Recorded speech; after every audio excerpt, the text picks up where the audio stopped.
Assalamualaikum warahmatullahi wabarakatuh. Nah, teman-teman, selamat datang di channel saya, Risman Fitria. Nah, hari ini teman-teman, saya mau bercerita dengan teman-teman. Ada teman-teman kita yang dalam subscriber saya itu, dia ada bertanya kenapa saya ini memilih untuk pergi merantau begitu. Jadi, kenapa saya ini dulu habis sekolah pergi ke luar negeri. Jadi ada teman-teman yang bertanya itu apa alasan saya pergi ke luar negeri. Nah, itu teman-teman, itulah teman-teman kenapa hari ini saya mau jawab pertanyaan teman-teman ini, karena teman-teman mungkin ada yang ingin mengetahui pengalaman saya. Jadi ada keluar pertanyaan itu. Jadi hari ini saya berkesempatan untuk menjawab pertanyaan teman ini. Dan mohon maaf buat teman-teman karena ada dalam video ini ada berbunyi ayam, karena kampung saya ini kan penuh dengan ayam, itik kayak gitu, tapi tetangga punya kayak gitu kan, jadi ada kebisingan sedikit, saya minta maaf. Nah, hari ini saya mau jawab pertanyaan kenapa saya boleh sampai pergi ke Malaysia untuk merantau. Jadi alasannya teman-teman, mungkin di kampung ini kan saya masih habis sekolah. Lepas sekolah itu saya jadi keinginan saya itu untuk istilahnya mau mengubah kehidupan kayak gitu kan. Jadi saya beranikan diri karena di sana itu saya ada saudara, teman-teman, saudara bela bapak. Jadi dia bawa saya pergi ke sana. Lepas itu sampai di sana itu teman-teman, baru 1 minggu kayak gitu kan, saya sudah dicarikan kerja dengan saya punya kakak ini, kakak saudara, kakak sepupu kayak gitu kan, dia carikan kerja. Jadi saya dapat kerja itu bos kepada kakak saya ini, karena kakak saya ini kan di sana itu kan menjahit. Jadi dia menjahit baju itu kan ada bosnya, jadi bosnya itu ada butik, ada kedai, jadi dia suruh saya menjaga kedai yang baju yang dijahit dari kakak saya tadi gitu. Jadi saya pun pergi. Saya di sana itu baru 1 minggu teman-teman. Hari yang ke-8 itu saya sudah mulai kerja. Jadi saya training, diajar dengan orang Malaysia. Jadi diajar semua, ditunjuk ajar lah kayak mana menjual, kayak mana bahasa orang sana kayak gitu kan. Mula-mula yang basic aja saya belajar dulu teman-teman, itu belajar panggil customer. Jadi saya diajar macam mana kita itu uh, ber beradaptasi dengan customer kita, berbicara dengan customer kita kayak mana, macam itu kan.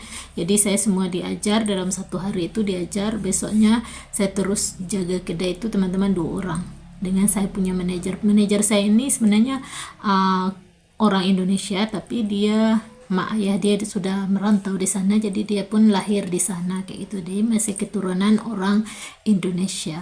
Jadi kalau saya bercakap Indonesia dia masih paham, dan dia pun mengajar saya menggunakan bahasa Malaysia kayak gitu. Jadi kalau kita kerja jualan ini teman-teman, mesti bahasa kita harus ditukar kayak gitu kan. Jadi kadang-kadang orang nggak paham. Contoh ya teman-teman, kalau kita panggil itu roscleting baju, kalau kita kan panggil roscleting kan, kalau di sana zip dipanggil zip baju kayak gitu. Jadi saya semua itu ditukar teman-teman. Jadi berbicara untuk customer itu yang basic itu saya diajar. Dan selepas itu teman-teman saya sudah belajar sedikit-sedikit, sudah paham bahasa di sana kan. Jadi saya terus tinggal dengan manajer saya itu. Kebetulan manajer saya itu perempuan teman-teman, dia masih single, dia belum kawin masa itu kan. Jadi saya tinggal serumah dengan dia, jadi komunikasi saya itu jadi meluas teman-teman, karena saya sudah belajar dikit-dikit dari dia, dari percakapan hari-hari. Jadi saya sudah paham, jadi nggak susah lagi kayak gitu kan. Jadi saya pun sudah tenang kerja di sana karena bahasa saya dikit-dikit saya sudah bisa. Dan nggak lama selepas itu teman-teman, entah 2 bulan 3 bulan kayak gitu, saya pun sudah dipindahkan di butik yang lain, karena butik bos saya itu teman-teman banyak. Setiap contoh kan, Kalau di Sumatera Barat ada satu, di Bandung ada satu, Jakarta ada satu, dia punya butik kayak gitu. Jadi mula-mula saya di Jakarta, jadi dipindahkan ke Bandung. Nah, kayak gitu teman-teman. Jadi yang saya kerja di tempat lain itu saya sudah jaga sendiri teman-teman. Nggak boleh jaga 2 orang lagi dengan manajer saya. Jadi saya sudah jaga 1 orang, ditinggal 1 orang jaga teman-teman. Selepas itu saya jaga 1 orang itu kan kita sudah mulai mikir sendiri kan apa yang harus kita buat, apa yang harus kita mulai di waktu jam kerja itu, apa yang harus kita lakukan kayak gitu kan, macam mana supaya customer itu ramai, itu kita mikir sendiri teman-teman. Kita berinisiatif sendiri, kita tak boleh mengharapkan siapa-siapa kayak gitu. Jadi apa yang contoh kita kebanyakan di sana itu teman-teman bahasa kita memang kita guna bahasa Indonesia, tapi bahasa kita tuh kalau bagian untuk perniagaan itu ada percakapan sedikit-sedikit itu berbeda teman-teman. Contohnya kan resleting baju, kalau di sana panggil zip baju kayak gitu. Lepas itu banyak teman-teman, kalau untuk perdagangan itu yang jual baju itu banyak teman-teman. Meter baju itu ada ukuran kan, ada meter baju kan, ukur bahu orang kayak gitu kan. Kalau di sana panggilnya bukan meter teman-teman, saya sudah lupa panggilan dia apa. Itu enggak meteran baju dipanggil, jadi agak lain percakapan itu agak lain, sebutan dari meteran baju itu agak lain teman-teman. Jadi kita pun jadi heran gitu kan. Jadi saya pun kadang-kadang buka cerita dari Upin Ipin, jadi kita boleh belajar logat-logat dari bahasa Malaysia. Jadi banyaklah ilmu-ilmu yang kita boleh dapat untuk belajar percakapan sehari-hari teman-teman. Karena kalau kita nggak belajar komunikasi kita di mana kita tinggal teman-teman, agak susah, karena kita ini kan seorang penjual, seorang pedagang. Jadi kita harus menguasai juga bahasa-bahasa yang dimana kita berdagang itu teman-teman. Karena kalau kita nggak paham bahasa, kadang-kadang orang tanya kan, ini zipnya letak di mana kayak gitu kan. Sedangkan kita sendiri nggak tahu itu zip itu apa. Sebenarnya zip itu kan roscleting, karena roscletingnya ada roscleting depan, ada roscleting bagian belakang kayak gitu kan. Jadi tiba-tiba customer tanya zipnya bagaimana kayak gitu kan, kita nggak tahu nak jelaskan. Jadi kita harus belajar teman-teman, harus belajar basic. Contoh kalau saya berdagang di sana kan, saya harus belajar basic untuk berdagang kayak itu.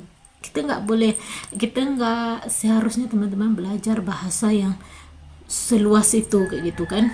Jadi kita belajar yang basic aja dulu teman-teman. Jadi lama-lama kita sudah bergaul dengan orang sana, lama-lama kita akan pandai juga dengan bercerita sehari-hari itu, kita udah pandai sendiri teman-teman. Tapi syaratnya teman-teman, kita harus bergaul dengan orang sana. Jadi kita akan cepat, mesti akan cepat kita dapat belajar bahasa sana teman-teman.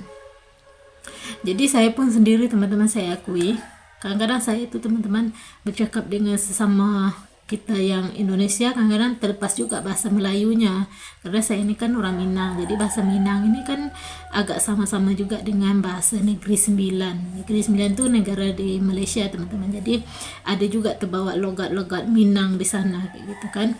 Jadi kadang-kadang ada juga customer tanya, bahasa Melayu kamu agak lain, kamu orang mana? Saya bilang aja saya orang Indonesia gitu. Jadi kita nggak perlu marah kalau orang tanya logat kita itu agak lain. Ya memangnya kita kan memang orang luar kayak gitu kan, jangan kita sekali-sekali mengaku kita orang sana kayak gitu.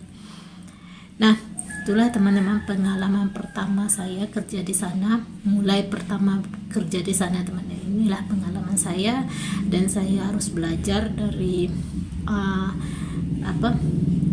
belajar bahasa dulu banyak teman-teman. Nanti saya sambung lagi di video saya yang selanjutnya, dan jangan lupa untuk teman-teman untuk saling support channel saya ini, semoga berkembang. Dan jangan lupa untuk like, comment, dan subscribe. Bye bye.